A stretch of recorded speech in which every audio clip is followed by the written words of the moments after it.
পানি, মাউল হায়াত, জীবন নদীর পানি। এই পানি কোনো মৃত প্রাণী বা বস্তুর গায়ে লাগলে ওটা জীবিত হয়ে যায়। তো ওনারা পাথরে হেলান দিয়ে বিশ্রাম নিচ্ছিলেন। ওই পানি ওই ফ্রাই করা মাছের গায়ে লাগার সাথে সাথে মাছ জীবিত হয়ে ঝুড়ি থেকে বের হয়ে সাগরে ঢুকে গেছে।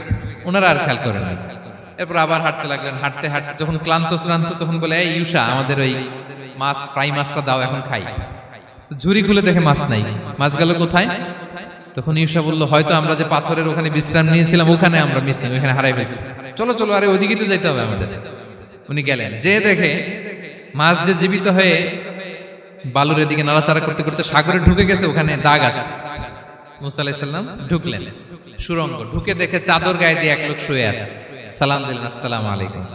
ওই লোক চাদর আর সরায় না, ভিতর থেকে বলতেছে ওয়ালাইকুম আসসালাম। তো চাদরের ভিতর থেকে উনি বলে, মান আন, তুমি কে? মুসা আলাইহিস সালাম বললেন, আনা মুসা, আমি মুসা। উনি বলেন, মুসা বনি ইসরাইল, বনি ইসরাইলের মুসা? বললেন হ্যাঁ। কেন এসেছো? এবার চাদর খুললেন, বলতেছে আপনার কাছ থেকে কিছু